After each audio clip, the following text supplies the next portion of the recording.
Puisqu'on parle de football, est-ce que derrière cette bataille que l'on vit en ce moment sur le choix du site où l'équipe nationale du Cameroun jouera, ne met pas en évidence le problème de l'indépendance de certaines institutions dans notre pays? Par exemple, la FECAFOOT, l'indépendance totale, libre de cette FECAFOOT-là, dans ses décisions internes. C'est clair.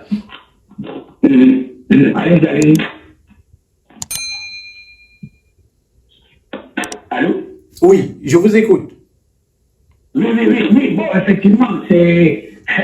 Vous savez, c'est le sempiternel problème de nos fédérations sportives. Ce n'est pas inhérent juste à la Fédération camerounaise de football, non. Lorsque vous êtes dépendant financièrement de quelqu'un, même dans la vie de tous les jours, vous savez ce qu'on dit, on est jeunes, on dit souvent quoi, le porteur est capricieux. Mais qu'est-ce que vous dites? Mais là, le porteur est capricieux. Il est capricieux parce que le porteur, il a les cartes. Le porteur, il a les ressources financières. Le porteur gère la sécurité. En fait, vous ne gérez que 10% de la chose. C'est dans ce genre de contexte, vous pensez que vous pouvez parler fort porteur. Je parle comme ça pour que n'importe qui puisse comprendre un peu le contexte. Je mets mon argent que je vois, j'ai le droit de parler aussi. Parce que quand la Fédé dit, l'argent communiqué qu'elle a déjà réservé les hôtels du côté de Garoua, qu'elle a déjà pris les dispositions, c'est avec quel argent? Non, honnêtement, c'est avec quel argent? Si l'État décide que ça va se jouer à Yaoundé, et la Fédé dit non, tout va se passer du côté de Garoua. Ça va se passer de Garoua avec l'argent de qui? Qui va payer? C'est ça le truc. Et comme je dis toujours, les problèmes qu'on rencontre dans le football devraient nous interpeller dans la gestion de certaines choses, même de certains aspects de la société. Aujourd'hui, on nous rabâche les oreilles depuis un certain nombre d'années avec une expression, la décentralisation. Vous comprenez? On vous parle de la décentralisation chaque jour. Sauf qu'on ne fait rien. Rien n'est mis en œuvre pour que ça soit effectif. Ça reste des mots. La preuve, c'est dans la Constitution. C'est qu'on parle de décentralisation. Nous sommes bientôt 30 ans plus tard. Je pense que véritablement, elle est effective cette décentralisation. Ce n'est pas le cas. Il n'y a pas cette volonté de lâcher prise. Et c'est la même chose dans la gestion de la politique sportive au Cameroun. Les fédérations en 2024 devraient être autonomes. Elles devraient être autonomes pour se prendre en charge. Et ça va soulager aussi le travail de l'État qui aura juste un rôle de contrôle. Ils seront là pour contrôler, pour gérer, pour encadrer. Vous comprenez? Mais ce n'est pas le cas. Donc, on fait tout pour maintenir. Vous regardez par exemple les termes de la Convention. La Convention des certificats. Les gens se sont limités lorsque ça a fait les choux-gras de l'actualité à l'aspect qui parlait de l'article 9 là, qui parlait de la le ministère des Sports peut aussi mettre à disposition, recruter aussi et tout ça. Sauf que moi, quand je prends la convention, je la lis entièrement. Et il y a un aspect qui moi m'a beaucoup amusé. Quand je l'ai lu, quand j'ai lu cet article, j'ai tout de suite attiré l'attention des juristes parce qu'ils ont dit, tout à l'heure, j'ai vu un peu les médias, mais je sais aussi les juristes. Vous avez un pays où vous avez pendant 2 mois des juristes qui n'ont pas pu se mettre d'accord sur une différente convention. Ils ont arrêté les fouets, on a tout entendu. Donc, moi, ce qui m'a attiré mon attention, c'est l'article qui dit les présents articles que nous pourraient faire l'objet d'une compensation de la part de la fédération sur la base du législateur. C'est-à-dire qu'on t'interdit même de te plaindre. C'est écrit dans la convention. On te commande parce qu'on paye. Mais on te dit, tu n'as même pas le droit d'aller te plaindre. Tu n'as même pas le droit. Comme nous disons, on m'empêche de pleurer. Il faut qu'on mette sur pied une politique sportive qui va amener les fédérations à être autonomes financièrement, et ça passe aussi par la décentralisation. Qu'est-ce que vous voulez? Qu'est-ce que vous voulez chaque fois qu'il faut dire un match? Il faut d'abord qu'on regarde en haut, bon, on a besoin de ce ici en bas. Du coup, la fédération n'est pas, elle ne dispose, elle n'a pas les moyens de sa politique en fait. Elle n'a pas les moyens de sa politique. Alors les amis, avant de continuer, marquons un petit arrêt pour parler de la marque de chaussures Intense Wear. Intense Wear, c'est une marque de chaussures hommes, femmes, enfants, pieds nus et babouches pour toutes vos sorties, pour vos événements, pour rester à la maison pour les babouches, mais également pour l'école. N'hésitez surtout pas à commander ces paires de chaussures qui coûtent moins cher et qui sont de très bonne qualité.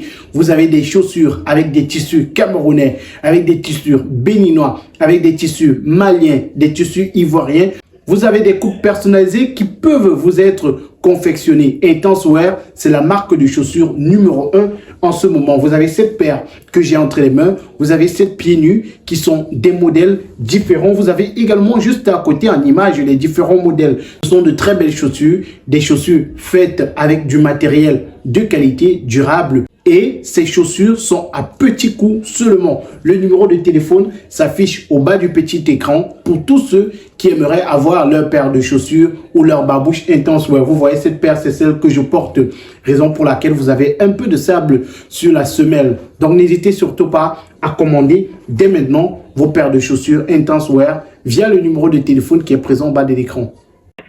Et peut-être pour sortir, est-ce que vous pensez que dans cette atmosphère, les Lions indomptables du Cameroun ont leur chance de battre la Namibie?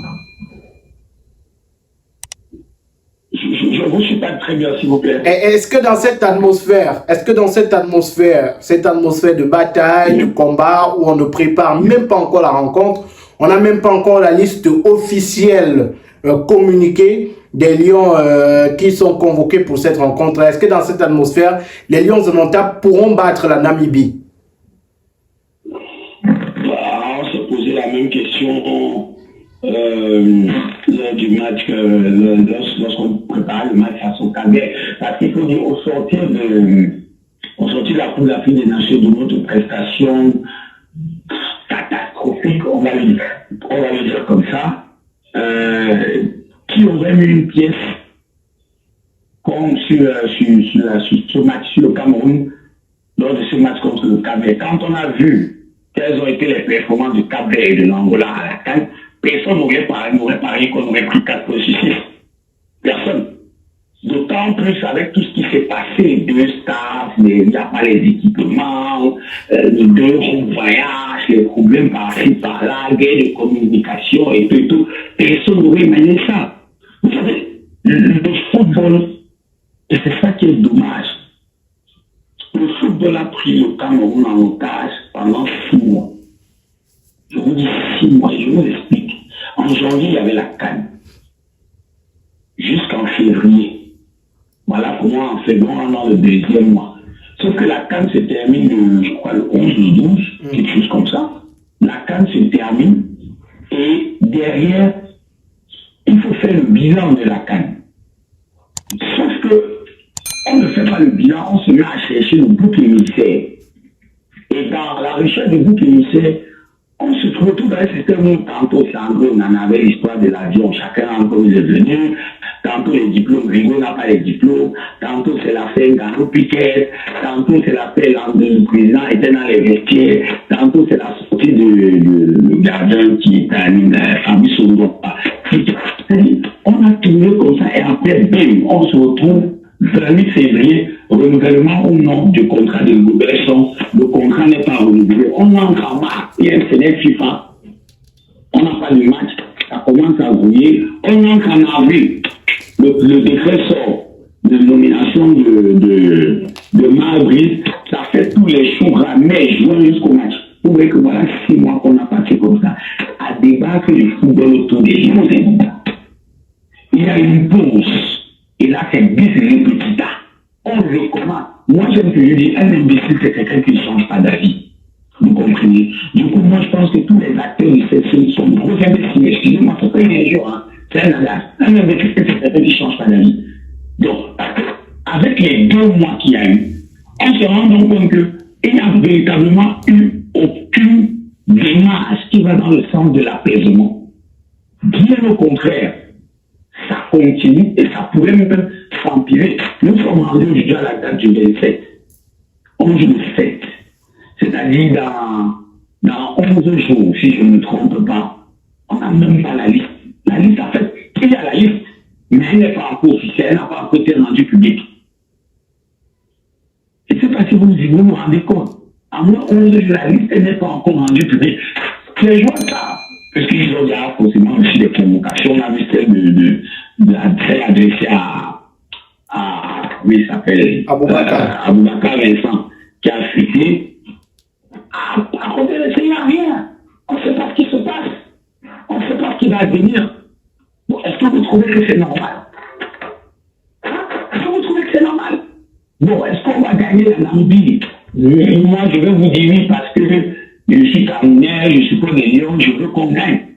Mais à part ça, oui, quel est l'élément objectif que je veux vous dire oui? On a fait de bons résultats contre le Cap-Vert, contre l'Angola, ça laisse rêveur et surtout le contenu de ces deux matchs laisse à penser que oui, on va faire quelque chose de bien et tout. Mais après, c'est honnêtement, je vais vous dire que on va gagner. Mais si vous me demandez quels sont avec tout ce qui se passe là, est-ce que vous savez, on a cette particularité, on est bizarre. Voilà, on est bizarre. Moi, je souhaite qu'on gagne. Donc, rendez-vous le 7 septembre pour cette rencontre. Merci à vous, Tony Frandam, pour ces quelques minutes. C'est moi qui vous remercie. C'est moi qui vous remercie.